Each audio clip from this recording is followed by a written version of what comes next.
An Ocean of Tears, Episode 1 of the Everyday Miracles drama podcast series, written by Cheri Carandanis, sponsored by You Explain It, where every hero can tell their story, where you can write, direct, and produce your own podcast. Register now at youexplainit.com. In a cozy living room, we find ourselves in the home of a beloved family member. The warm sunlight streams in through the windows, illuminating the space. It's a beautiful day outside. This is a story that must be told. September 18th, 2023 was a typical day for me. The sun was shining and there was optimism in the air. My husband and 2 sons were doing well, and life felt like its sweetness was returning after so many years of struggle and pain. Then my phone rang. My parents left on an RV trip the night before to Cape Disappointment State Park on the Washington coast. Taking the RV to the coast was their very favorite thing to do together. Dad loved to fish, and Mom loved the endless walks on the beach. This was how they enjoyed their golden years together. And it was very well deserved. I could tell by the sound of my mom's voice that something was very wrong. She was breathless. As we settle into the living room, the soothing sound of ocean waves crashing can be heard in the distance. It adds a tranquil ambiance to the atmosphere, creating a sense of calmness and serenity. I couldn't find Dad. He went fishing on the jetty. I see his fishing pole and backpack, but Daddy's not here. A very sweet couple stopped to try and offer assistance to my mom, as she was very distraught. One of them got on the phone with me to tell me that search and rescue had been dispatched to find my dad. Search and rescue? I'm sure he just walked over to another fishing spot. Maybe he fell and is injured, waiting to be found. I'm sure he's there somewhere. Where could he possibly go?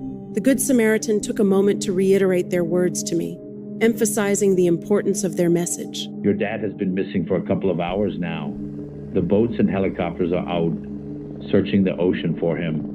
Oh my gosh, I can't believe this is happening. Please make sure my mom is not left alone. I am on my way. We'll be sure to take care of your mom, don't worry. We return to the familiar setting of the living room, where the conversations and activities of the characters unfold. The room is adorned with comfortable furniture, family photos, and cherished mementos, reflecting the personal touch of its inhabitants. My mind was in a whirlwind as I struggled to gather my thoughts. The urgency to reach my destination overwhelmed me. Questions raced through my mind. Can I drive? What about our boys? Oh no, John had flown out to Alaska for a work trip earlier that morning. I desperately wished he was here with me. But regardless, I knew I had to get there. The journey was daunting, 3.5 hours away. It felt like an eternity to be apart from my poor mom in her time of need. Amidst my emotional turmoil, I wondered if I could even think straight. And in the midst of my distress, one thought consumed me. Where was my dad? Seeking solace and guidance, I reached out to Gina. She had been a constant presence in my life for over 2 decades. Amidst my tearful sobs, I mumbled my words, hoping she would provide me with the answers and support I so desperately sought. Gina, my dad is missing. They can't find him. They think he's in the ocean. I need help. I can't think straight. I need to get to my mom. Do you think I can drive? No, you can't drive. Let's meet at your house. I will drive you. We find ourselves at our family home, a place filled with cherished memories and a strong sense of belonging. The walls are adorned with family photographs, telling the story of generations past. The cozy atmosphere and familiar surroundings evoke a sense of comfort and nostalgia. Tears streaming down my face, I found myself crying out to God in the solitude of my car as I drove home. The weight of my emotions and the overwhelming circumstances compelled me to seek solace, guidance, and strength from a higher power. Please, God, please help them find Dad. Please be with him, please. I arrived at our house. Gina helped our sons pack for the trip. As I continued my journey, the sound of a car driving on the highway filled the air. The rhythmic hum of the engine and the steady movement of the wheels served as a backdrop to my thoughts and emotions. Gina. The boys and I were in the car headed north. Oh, Mom. I'm so sorry you're alone right now. We are on our way. Just 3.5 hours. The road stretched out before me, leading me towards my destination. It wound through picturesque landscapes, passing by rolling hills, charming small towns, and vast open fields. Each mile traveled brought me closer to my destination, carrying with it a mix of anticipation, anxiety, and determination. Seeking solace and spiritual support, I reached out to Father Christos, a respected figure within our Greek Orthodox Christian community. Aware of the significance of prayer during challenging times, I sought his guidance and requested his intercession. Our faith held a special place for Saint Minas, whom we turned to in moments of importance or when faced with loss, trusting in his divine assistance. Oh, Cheri, I am so sorry to hear this bad news. I will immediately go now and do a paraclasis. We will ask the Theotokos for her intercessions, and I will ask Saint Minas for his help in finding your father. Please keep me updated on where your dad is. Our prayers are with you and your family. We love you. Lord Jesus, if it is my dad's time to leave us, I think I can eventually accept that. But I beg of you, please return his body to us. I don't think we could bear not seeing him to say goodbye. Please, God, please. We were 10 minutes away from Mom. My phone rang. The sound of a ringing phone pierced through the silence, interrupting the moment. Its persistent tone echoed in the room, signaling an incoming call. Despite the challenges of a weak cell phone reception and my own tears, I strained to make out the voice of my mom on the other end of the line. Her words, muffled yet filled with emotion, reached my ears, conveying a message that was both heartfelt and urgent. He's alive. He survived. He's swimming to me. Then the phone cut out. In an unfortunate turn of events, the phone conversation abruptly ended, leaving behind a disheartening silence. The line went dead, severing the connection between us and leaving me with a sense of frustration and longing to continue the conversation. What? He's alive? He's swimming? Oh my God, he's alive! Overwhelmed by the shocking news I had just received, my brain struggled to process the gravity of it all. The urgency to be by my mom's side grew stronger, and I knew that Gina, the boys, and I needed to reach there as quickly as possible. Determined, I dialed my mom's number again, desperate to relay a message to her amidst my own swirling emotions. We are less than 10 minutes away from you. As my mom answered the phone, her voice carried an unfamiliar tone that resonated with a mix of pain, sorrow, and vulnerability. It was a voice I had never heard from her before, and it struck me deeply, amplifying the gravity of the situation we were facing. Daddy died. He's gone. Then the phone cut out again. Regrettably, the phone conversation abruptly ended once again, leaving us in a void of silence. The connection faltered, leaving me with a sense of frustration and a desperate longing to continue the conversation and provide comfort to my mom in her time of need. He's dead? But he was just swimming. What the hell is happening? I gotta get to Mom. I have got to get there to hold her up. This is a scenario I have never imagined. Dad was supposed to get old, and in the twilight of his life, I was supposed to care for him as age set into his body. We would have time to love on each other. I would have time to thank him for what a good dad he has been. I would have time. As we transition to a new scene, the soothing sounds of the seashore greet our ears. The gentle crashing of waves against the shore and the distant calls of seagulls create a serene ambiance, transporting us to a tranquil beach setting. Upon our arrival at the beach, a heart-wrenching scene unfolded before us. My mom, sitting on a log, appeared utterly defeated, her face buried in her hands. The weight of the situation had crushed her spirit, leaving her bewildered and lost. Without hesitation, I rushed out of the car and embraced her, holding her fragile form tightly, as we both succumbed to the overwhelming agony, our cries echoing through the air. In the midst of our anguish, the police officers and park rangers showed remarkable kindness, offering us support and understanding during this difficult time. Your father was likely taken by a sneaker wave while he was fishing on the rocks of the jetty.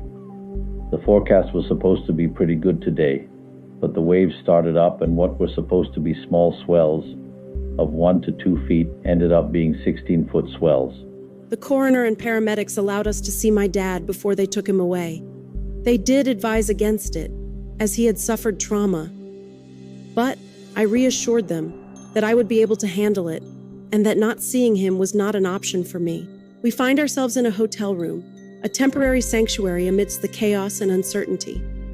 The room is dimly lit, offering a sense of tranquility and privacy, allowing us a moment to gather our thoughts and find a semblance of comfort. Somehow, Gina, the boys, my mom and I ended up in a hotel room. Again, I'll remind you that Gina is a doer. She knew the state I was in and took over. The boys got busy taking care of their Mimi, helping her to the room, getting her something to drink. At one point, I looked over and saw our son Noah kneeling down at Mom's feet as he took her water and sand-laden shoes off. They got a pot of water, and he washed her feet. Days later, Gina shared how powerful that image was. The minutes and hours passed as we all sat in the hotel room, unsure of what to do. It was a steady stream of sobbing and silence. At some point, Gina arranged to have a funeral home come get Dad's body to take home the next day. Gina fed the boys, offered her embrace and prayers, and constantly offered me water and food, reminding me that I needed to have strength to be there for my mom. I spent the evening calling various family members to tell them the awful news. I had to call my little brother that day to tell him our dad died. At around midnight, my mom came out of the bedroom and sat on the couch. She started talking. Until this point, she hadn't said much at all.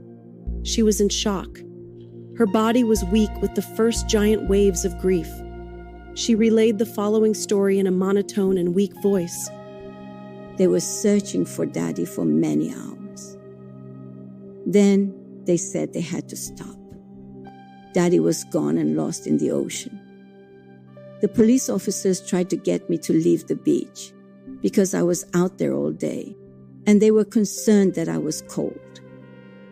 I was wet from trying to look for Dad.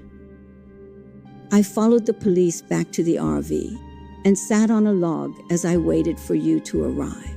Then, suddenly, I had a very strong feeling that I could hear Dad calling to me in my heart. I told them that he was coming back to me. I immediately jumped up from the log I was sitting on and started running toward the water. The police chaplain ran after me. As I neared the ocean, I saw Dad. I screamed that I could see Dad swimming in the ocean toward me.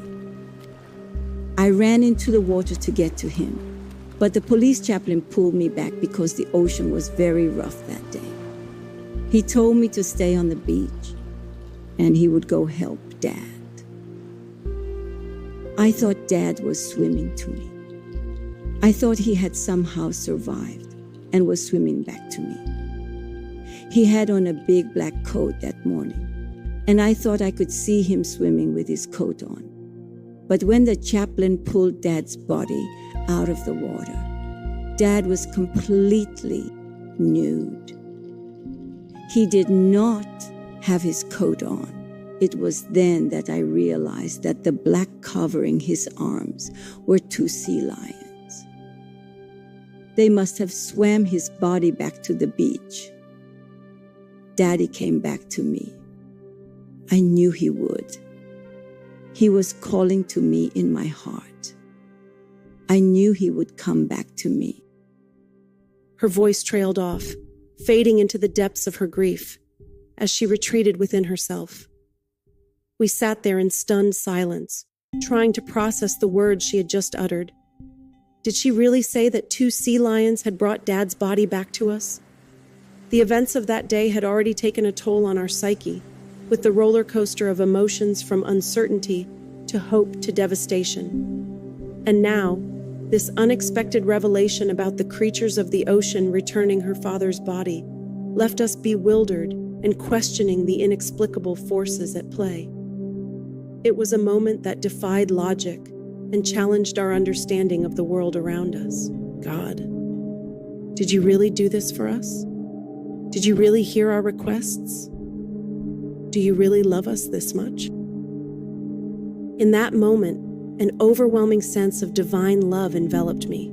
I couldn't help but feel that it was Dad's time to depart from this earthly realm, and that God was indeed present with us in our deepest moments of agony. The thought crossed my mind, could this be the intervention of Saint Minas? Were we witnessing a modern-day miracle, a story that seemed to belong in the pages of the Bible? As if in response to our collective emotions, the hotel room door swung open, and there stood my loving husband, John. He had finally made his way to us from Anchorage, joining us in our time of grief. Overwhelmed with emotions, I collapsed into his arms, releasing all the pain and sorrow that had consumed me, allowing myself to be comforted by his presence. Dad is gone. Many of you may not understand the role of saints in the Christian life. As Orthodox Christians, we believe that the great cloud of witnesses are actively at work in our lives. We ask them for their intercessions and assistance all the time. The body of Christ never dies or is separated. Church, past, present, and future, are connected by His love. If you are still listening to this, I thank you. I needed to tell this story. I want a record of it. I believe that each time I share the story about the miracle of the sea lions, the pain of losing my dad is dulled just a bit. I don't understand why my dad died the way he did, or why he died when he did. There are so many questions I have. But the one thing I am certain of is God's love for us. Christ can relate to our agony and pain. His compassion for us is unfathomable. I am beyond humbled by all of this. My life has changed. My relationship with God has changed. His expression of love and His grace toward us is undeniable. I am an artist. In my grief, I painted a large painting 3 days after my dad died. I was so deeply sad and angry about not having my dad anymore. I went to the canvas to process this pain. I began my process as I usually do. Paint, mark making, paint, mark making. I didn't have a plan. I just wanted to throw paint at the canvas. As I stepped back to allow a layer to dry, I noticed a form emerging. A sea lion, awesomely awful. This is how we describe what happened. The events that followed as we planned the funeral were dotted with more miracles. But those stories are for another time. Even the sea creatures know the voice of God.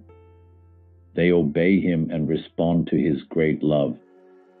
Thanks for listening to An Ocean of Tears, sponsored by You Explain It, where every hero can tell their story, where you can write, direct, and produce your own podcast. Stay tuned for the next episode of the Everyday Miracles Drama podcast series. Be sure to register now at youexplainit.com.